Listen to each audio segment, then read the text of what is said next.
তো প্রিয়াঙ্কা, আমার ছোট্ট ননদ, তুমি আজকে আমাকে কি গিফট করবা? এটা তোমার এটা পছন্দের। গিফট করবা? তুমি কি এগুলো বানাও বোন? হ্যাঁ, খুব বানাতে ভালোবাসো? খুব মানে তুমি কি ভালোবাসি। শিখছো এগুলো কাজ? আচ্ছা, কোথা থেকে শিখছো? কলেজ। কলেজ থেকে না? হ্যাঁ। তো আমার দুটো ব্যাগ এত পছন্দ হয়েছে, আমি যেদিন প্রথম তোমার হাতে দেখলাম না সেদিনই আমার খুব ভালো লাগছিল। আমি তোমাকে বলছিলাম যে আমাকে একটা দিও। তো আমি হচ্ছে আজকে কালো ব্যাগটা নিব। এটা তাহলে নিলে। তুমি আজকে আমাকে গিফট করতেছো এটা? হ্যাঁ। দাও। Thank you. Welcome. দেখো ব্যাগটা কি সুন্দর, ব্যাগটা একদম নিখুঁত হাতের কাজ, তাই না? নিখুঁত হাতের কাজ, তাই না? একেবারে ক্রসেটিং বলে। কি বলে এটাকে? ক্রসেটিং। ক্রসেটিং।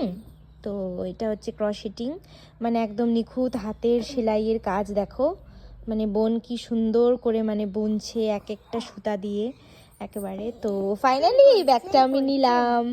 তো প্রিয়াঙ্কা, থ্যাংক ইউ। ওয়েলকাম।